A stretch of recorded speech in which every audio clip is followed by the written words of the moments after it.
அனைவருக்கும் வணக்கம். இந்த வீடியோ நாம் என்ன பார்க்க போறோம்னா லாரன்ஸ் சீரிஸ்ல இருந்து ஒரு எக்ஸாம்பிள் பார்ப்போம்.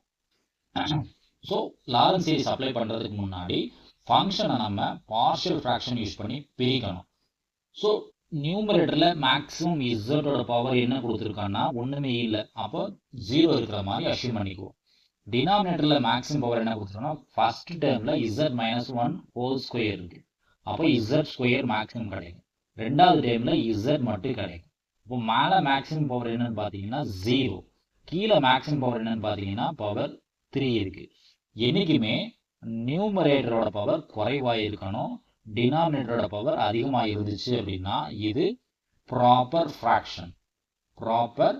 ஃப்ராக்ஷன் சொல்லுவோம், இல்லைன்னா அது இம்ப்ராப்பர் ஃப்ராக்ஷன் ஆயிரும். சரிங்களா? அப்போ இது ப்ராப்பர் ஃப்ராக்ஷன். ஸோ ப்ராப்பர் ஃப்ராக்ஷன்றதுனால டைரெக்டாகவே நம்ம பார்ஷியல் ஃப்ராக்ஷன் அப்ளை பண்ணிக்க முடியும். இது சிம்பிள் ஃப்ராக்ஷன் தான் கொடுத்துருக்கு. அதாவது எஃப் ஆஃப் இசட்டை எப்படி மாற்றிடலான்னு கேட்டிங்கன்னா, அதாவது ஃபங்க்ஷனில் கொடுத்துருக்கோம் 1/z-1 ஹோல் ஸ்கொயர் z-3ன்னு கொடுத்துருக்கோம்.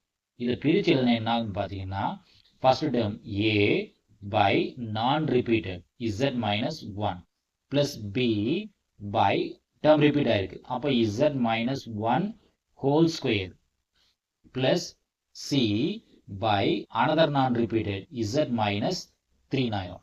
இப்போ இந்த z-1 whole square தூக்கி a-ன்ற பிளேஸ்லையும் b-ன்ற பிளேஸ்லையும் c-ன்ற பிளேஸ்லையும் மல்டிப்ளை பண்ணுவோம். அப்போ என்ன ஆகுன்னு பார்த்தீங்கன்னா LHSல என்ன இருக்குங்க, 1 மட்டும்தான் இருக்கு. ஸோ பிரச்சனையே கிடையாது. So 1 equals to a into இந்த z-1 ஸ்கொயரால் மல்டிப்ளை பண்ண என்ன ஆகுங்க, ஒரு பவர் கட் ஆயிரும், z-1 கட் ஆயிரும், ஆனால் z-3 இருக்கும். bன்ற பிளேஸ்ல மல்டிப்ளை பண்ணா z-1 ஹோல் ஸ்கொயர் கட் ஆயிரும், அப்போ z-3 இருக்கும். cன்ற பிளேஸ்ல மல்டிப்ளை பண்ணா z-3 கட் ஆயிரும், அப்போ z-1 ஹோல் ஸ்கொயர் இருக்கும். சரிங்களா? இப்போ என்னோட எய்ம் என்னன்னு கேட்டீங்கன்னா 3 கான்ஸ்டன்ட்டை ஃபைண்ட் பண்ணணும். அப்போ கான்ஸ்டன்ட் ஃபைண்ட் பண்ணுறதுக்காக put z equal to opposite simple. ஒரு ஆப்போசிட் சிம்பிள் என்ன போட்டுக்கலாம்னா z-1 போட்டுக்கலாம். அப்போ z-க்கு +1 போடுவோம். அப்போ z-க்கு +1 போட்டால் என்ன ஆகுனா LHSல 1 தான் இருக்குது. So no problem. So first டைமில் எல்லாமே 0 ஆயிரும். அப்போ a இன்ட்டு 1 - 1 0 ஆயிரும். செகண்ட் டைமில் என்ன ஆகுன்னு பார்த்தீங்கன்னா b இன்ட்டு z-க்கு பதில் என்ன போடுறோம், 1 - 3 போடுறோம். cன்ற டைமில் என்ன ஆயிரும், 1 - 1 0 ஆயிரும். அப்போ என்ன கிடைக்குன்னு பார்த்தீங்கன்னா LHSல 1 மட்டும்தான் இருக்கு. RHSல b எலாங் வித் -2 இருக்கும். அப்போ bயோட வேல்யூ என்னன்னு கேட்டிங்கன்னா bயோட வேல்யூ -1/2 இருக்கும். bக்கான வேல்யூ என்னதுங்க, -1/2 இருக்கும். சப்போஸ் அனதர் கான்ஸ்டன்ட் வேணும் இல்லைங்களா, அப்போ put z equal to another opposite simple என்னன்னு பார்த்தீங்கன்னா -3 கொடுத்துருக்கோம். அப்போ என்ன போடணும், +3 போடணும். இப்போ +3 போட்டால் LHSல 1 தான் இருக்குது. So no problem. ஸோ இங்கேயும் -3 +3, அப்போ a டைம் என்ன ஆயிருங்க, 0 ஆயிரும். ப்ளஸ் b டைம் +3 - 3 என்னாங்க, அதுவும் 0 ஆயிரும். இப்போ c டைம் மட்டும்தான் இருக்கும், c இன்ட்டு 3 - 1 ஹோல் ஸ்கொயர். சரிங்களா? இப்போ 1 equals to c into 2 square இருக்கும். அப்போ 2 ஸ்கொயரோட வேல்யூ நமக்கு நல்லாவே தெரியும், 4ன்னு தெரியும். சரிங்களா? அப்போ சியோட வேல்யூ என்னன்னு கேட்டிங்கன்னா 1/4 இருக்கும். சியோட வேல்யூ என்னதுங்க, 1/4 இருக்கும். சரிங்களா? அப்போ ஒரே ஒரு கான்ஸ்டன்ட் மட்டும் தெரியாது, எனக்கு a தெரியாது. ஸோ 2 ஆப்போசிட் சிம்பிள் போட்டோம். அப்போ ரிப்பீட் பண்ணால் அதே தான் வரும், ஒன்றும் சேஞ்ச் ஆகாது.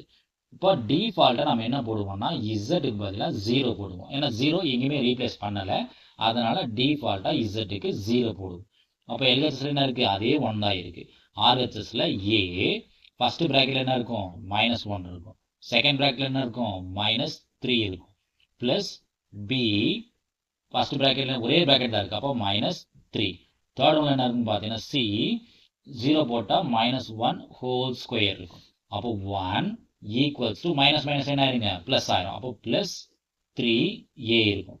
செகண்ட் ஒன்ல -3b இருக்கும். தேர்ட் ஒன்ல -1 ஹோல் ஸ்கொயர் +c மட்டும்தான் இருக்கும். சரிங்களா? அப்போ இங்கே LHSல 1 ஈக்குவல்ஸ் டு இப்போ என்ன டேரெக்டாகவே 3 எழுதிக்கலாம். ஸோ நமக்கு என்ன வேணும்னு பார்த்தீங்கன்னா 3a மட்டும் ஒரு சைடில் வச்சுக்கிறேன். எனக்கு a மட்டும் தான் வேணும். அப்போ 3aன்ற டேர்மை ஒரு சைடில் வச்சுருக்கேன். சரிங்களா? அப்போ 3 என்ற டேர்ம் வச்சுட்டான். பேலன்ஸ் டைம் எல்லாத்தையும் இடத்த மாற்றிடுறேன். அப்போ 1 மைனஸ் 3b ஆப்போசிட்டில் போச்சுன்னா ப்ளஸ் 3b ஆயிரும். ப்ளஸ் சி ஆப்போசிட்டில் போச்சுன்னா மைனஸ் சின்னு ஆயிரும். இப்போ ஏக்கான வேல்யூ எனக்கு தெரியாது. அப்போ 3a equals to 1 plus 3b. பிக்கான வேல்யூ என்னதுங்க? மைனஸ் 1/2. சரிங்களா? சிக்கான வேல்யூ என்னதுங்க? மைனஸ் 1/4. இப்போ இது எல்சிஎம் எடுத்தால் முடிஞ்சது. கேல்சியம் இருந்துச்சுன்னா டேரெக்டாக எல்சிஎம் எடுத்துக்கலாம். இல்லை நான் மேனுவலாக தான் எடுப்பேன்னு ஃபீல் பண்ணால் அது ஒர்க் பண்ணிடலாம். ஸோ கீழே மேக்ஸிமம் பவர் என்ன கொடுத்துருக்கோன்னா 4 கொடுத்துருக்கோம். அப்போ எல்லா இடத்துலையுமே டினாமினேட்டரில் 4 வர மாதிரி ஆல்ட்ரு பண்ணுறேன். அப்போ 1 என்ன பண்ணுறேன்? 4/4. அதாவது 1 மேலேயும் 4ஆல் மல்டிப்ளை பண்ணிக்கிறேன், கீழேயும் 4ஆல் டிவைட் பண்ணிக்கிறேன். மைனஸ் 3/2 இருக்குது. அப்போ இதை 4 மாத்திரம் என்ன ஆகணும்? மேலேயும் 2ஆல் மல்டிப்ளை பண்ணணும், கீழேயும் 2ஆல் மல்டிப்ளை பண்ணணும். தேர்ட் டேர்மில் கீழே 4 இருக்குது. சரிங்களா? இப்போ 3 இடத்துலையுமே 4ஐயும் மேலேயும் கீழே மல்டிப்ளை பண்ணிக்கிறேன். இப்போ டைரெக்டாகவே டினாமினேட்டர் காமனாக இருக்குது 4. இப்போ மேலே என்ன இருக்குங்க? 4 மைனஸ் 6 மைனஸ் 1 இருக்குது. அப்போது மைனஸ் 6 மைனஸ் 1 மைனஸ் 7. அதில் 4 போயிடுச்சுன்னா மைனஸ் 3/4 இருக்கும். அதாவது 3a வேல்யூ மைனஸ் 3/4. அப்போ இது 3யும் கட்டாயம். அப்போ ஏக்கான வேல்யூ என்னன்னு கேட்டிங்கன்னா ஏக்கான வேல்யூ மைனஸ் 1/4. ஏக்கான வேல்யூன்னு கேட்டிங்கன்னா மைனஸ் 1/4 கிடைக்கும். சரிங்களா? இப்போ இது எல்லாத்தையுமே தூக்கி நான் இதில் அப்ளை பண்ணுறேன். ஈக்குவேஷன் 1ல் அப்ளை பண்ணுறேன். அதாவது எஃப் ஆஃப் இசட் எப்படி மாற்றி எழுதலாம்னா ஏ வேல்யூ என்னதுங்க? Minus 1/4. A by first term Z minus 1. Second term B value என்னதுங்க? b value 1/2. So 1/2 divided b value minus 1/2. B value minus 1/2. So minus 1/2 divided by z minus 1 whole square. C value என்னதுங்க? 1/4. 1/4 divided by z minus 3. C equation number 1 நம்ம எழுதிக்கலாம். இப்போ நம்ம ரீஜனுக்கு வரோம். நம்ம region என்ன கொடுத்துருக்கோம்னு பார்த்தீங்கன்னா region 0 less than z minus 1 less than 2 கொடுத்துருக்கோம். அதாவது region 1 0 less than z minus 1 less than 2ன்னு கொடுத்துருக்கோம் இல்லைங்களா? 0 less than z minus 1 less than 2ன்னு கொடுத்துருக்கோம். ஸோ பொதுவாகவே இந்த மாடுலஸ்குள்ள என்ன டேர்ம் இருக்கோ அந்த டேர்மை நம்ம டிஸ்டர்ப் பண்ண வேண்டியதில்லை. மாடுலஸ்குள்ள என்ன இருக்குன்னு பார்த்தீங்கன்னா இசட் மைனஸ் 1 இருக்குது. அப்போ அந்த இசட் மைனஸ் 1 டேர்மை டிஸ்டர்ப் பண்ண வேண்டாம், அப்படியே இருக்கட்டும். அப்போ யார் டிஸ்டர்ப் பண்ணணும்னு கேட்டிங்கன்னா இசட் மைனஸ் 3ஐ தான் நம்ம டிஸ்டர்ப் பண்ணணும். சரிங்களா? அப்போது இது எப்படி மாற்றிடலாம்? எனக்கு யூஸ்வலாக ஆர்ஹெச்எஸில் என்ன இருக்குன்னா ஆர்ஹெச்எஸ் கட்டாயம் 1 தான் இருக்கணும். அதாவது மாடுலஸ் எக்ஸ் லெஸ் தேன் 1 என்ற ஃபார்ம் எனக்கு இருக்கணும். அதனால் என்ன பண்ணுறேன்னா ஈக்குவேஷன் 1 நான் மாற்றி எழுதுறேன். ஸோ எஃப் ஆஃப் இசட்டை ஃபர்ஸ்ட் டேர்மை டிஸ்டர்ப் பண்ணலை. ஸோ மைனஸ் 1/4 அப்படியே இருக்குது. இசட் மைனஸ் 1 டிஸ்டர்ப் பண்ணலை. Second term minus 1/2 divided by z minus 1 whole ஸ்கொயரையும் டிஸ்டர்ப் பண்ணலை. தேர்ட் டேர்ம் மட்டும்தான் நான் ஒர்க் பண்ணுறேன். 1/4 தேர்ட் டேர்மில் இசட் மைனஸ் 1 வர்றது மாதிரி ஆல்ட்ரு பண்ணுறேன். அப்போ தேர்ட் டேர்ம் எப்படி ஆல்ட்ரு பண்ணலான்னு கேட்டிங்கன்னா இசட் மைனஸ் 1 மைனஸ் 2ன்னு பிரிச்சுக்கலாம். சரிங்களா? இசட் மைனஸ் 1 மைனஸ் 2ன்னு பிரிச்சுக்கலாம். என்னோட ரீஜன் என்ன கொடுத்துருக்கோம்? 0 less than z minus 1 less than 2. அதாவது 0 less than z minus 1 less than 2. யூஸ்வலாகவே ஆர்ஹெச்எஸில் 1 தான் இருக்கணும். அப்போ இது என்ன பண்ணலாங்க? த்ரூ அவுட் 2ஆல் டிவைட் பண்ணிக்கலாம். த்ரூ அவுட் 2ஆல் டிவைட் பண்ணால் இசட் மைனஸ் 1 லெஸ் தேன் 1 இருக்கும். த்ரூ அவுட் 2ஆல் டிவைட் பண்ணால் இசட் மைனஸ் 1/2 லெஸ் தேன் 1 ஆயிரும். அப்போது என்ன பண்ணலாம்? இங்கே 2 இருக்குது. டினாமினேட்டரில் என்ன இருக்குன்னு பார்த்தீங்கன்னா 2 இருக்குது. அப்போ இந்த டேர்மில் எதை வெளியே எடுக்கணும்? நம்ம 2 வெளியே எடுக்கணும். ஏன்னா ஃபர்ஸ்ட் 1 டிஸ்டர்ப் பண்ணலை, செகண்ட் 1ஐயும் டிஸ்டர்ப் பண்ணலை. அப்போ minus 1/4 first term 1/z minus 1 minus 1/2 1/z minus 1 whole square. இதையும் டிஸ்டர்ப் பண்ணலை. அப்போ தேர்ட் டேர்ம் 1/4 யாரை வெளியே எடுக்கணும்னு பார்த்தீங்கன்னா 2 வெளியே எடுக்கணும். இப்போ தேர்ட் டேர்மில் மட்டும் 2 வெளியிடுகிறேன்.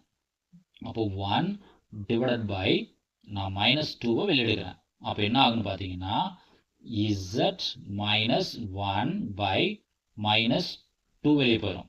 சரிங்களா? அப்போ -2 வெளியிடுறது என்ன ஆகும்? +1 இருக்கும். -2 வெளியே போயிடுச்சுன்னா +1 இருக்கும். சரிங்களா? இப்போ ஃபர்ஸ்ட் 2 டேர்மை டிஸ்டர்பே பண்ணலை. ஃபர்ஸ்ட் டேர்மை அப்படியே வச்சுருக்கேன், எதையுமே டிஸ்டர்ப் பண்ணலை. So -1/4 into 1 by z -1 disturb பண்ணலை. செகண்ட் டேர்ம் அதையும் டிஸ்டர்ப் பண்ணல. -1/2 1 பை z -1 ஹோல் ஸ்கொயர் அதையும் டிஸ்டர்ப் பண்ணலை. ஸோ 4 into 2 என்ன ஆயிருங்க? -1/8 ஆயிரும். 4 into 2 1/8 ஆயிரும். இந்த டேர்ம் அப்படியே மேலே போச்சுன்னு என்ன ஆயிரும்னா ஆப்போசிட் ரெசிப்ரோக்கல். அப்போ 1 தூக்கி முன்னாடி எழுதுகிறது, 1 தூக்கி முன்னாடி எழுதுகிறது. அப்போ 1 இந்த மைனஸ் மேலே போயிடும். மைனஸ் z -1/2 ஆயிரும். சரிங்களா? ஸோ நம்மளோட கண்டிஷன் என்னன்னு பார்த்தீங்கன்னா, இது மாதிரி எக்ஸ்பேண்ட் பண்ணி எழுதணும்னு ஃபீல் பண்ணால் இந்த எக்ஸோட வேல்யூ 1 விட குறைவாக இருக்கணும். இந்த எக்ஸோட வேல்யூ 1 விட குறைவாக இருக்கணும். இந்த எக்ஸ்ன்றது என்னன்னு பார்த்தீங்கன்னா, இந்த எக்ஸோட வேல்யூ தான் இங்கே கொடுத்துருக்கோம். z -1/2 less than 1. அப்போ கண்டிஷன் சாட்டிஸ்ஃபைடு. ஸோ ஃபர்ஸ்ட் ரீஜியனுக்கான லாரன்ஸ் எக்ஸ்பான்ஷன் ஓவர். சரிங்களா? இப்போ ரெண்டாவது ரீஜியனுக்கு வரோம். ரெண்டாவது ரீஜியனுக்கு வரும்போது என்னன்னா, ஒரு டைம் f of z எழுதிக்கலாம்.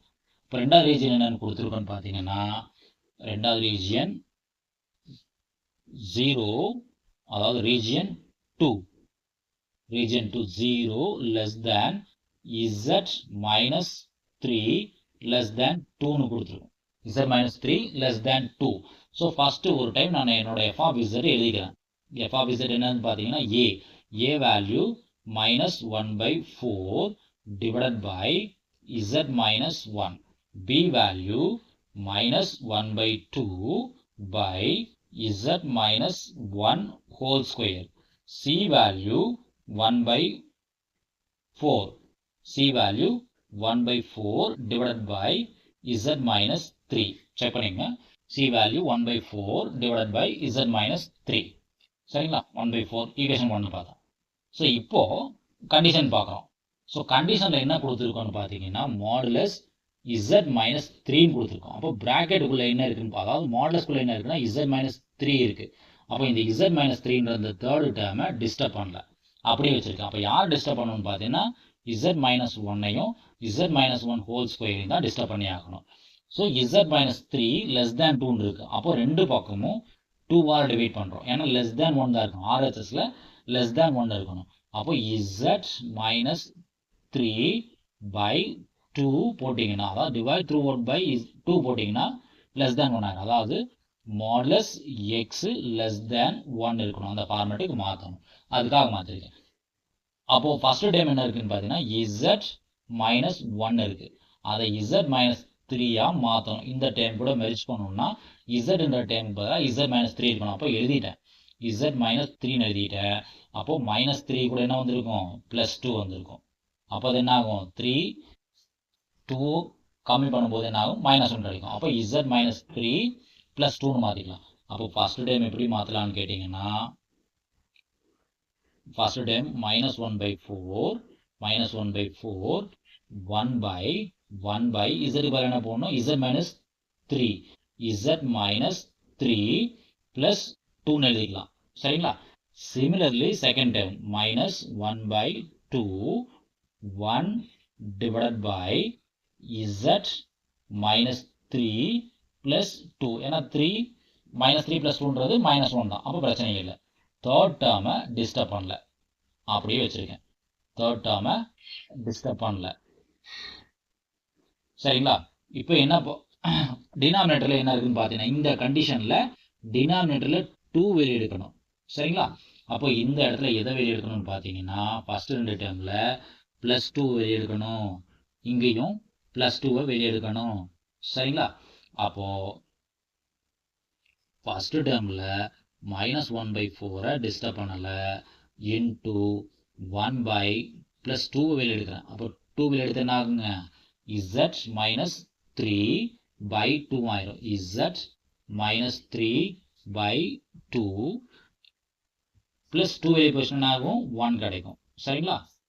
செகண்ட் டேர்மில் 1/2 அப்படியே இருக்குது. இதில் என்ன பண்ணுறோம்னு பார்த்தீங்கன்னா 2 வெளியே எடுக்கிறோம். அப்போ 2 வெளியே வரும்போது என்ன ஆகுனா பவர் 2ல் தான் வெளியே வரும். என்னது பவர் 2 இருக்குது. அப்போ 2 வெளியே வரும்போது 2 ஸ்கொயராக தான் வெளியே வரும். சரிங்களா? அப்போ z minus 3/2 அப்படியே இருக்குது.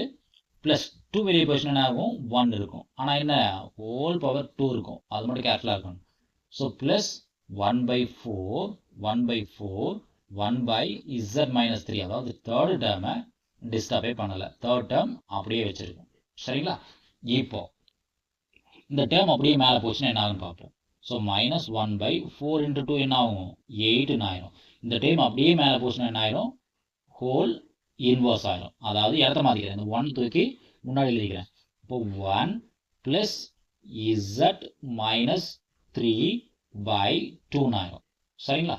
அடுத்த டைம் என்ன ஆகும் 2 ஸ்கொயர்னா 4 இல்லைங்களா? இப்போ 4 × 2 என்ன ஆகும் 8 ஆயிரும். ஸோ -1/8. இந்த டைம் மேலே போச்சுன்னா என்ன ஆகும் அப்படியே ஹோல் இன்வர்ஸ். ஸோ -2 ஆயிரும். அதே மாதிரி இந்த 1 தூக்கி முன்னாடி வச்சிருக்கேன். இப்போ 1 + z minus 3/2 ஆயிரும். தேர்ட் டேர்மை டிஸ்டர்பே பண்ணலை.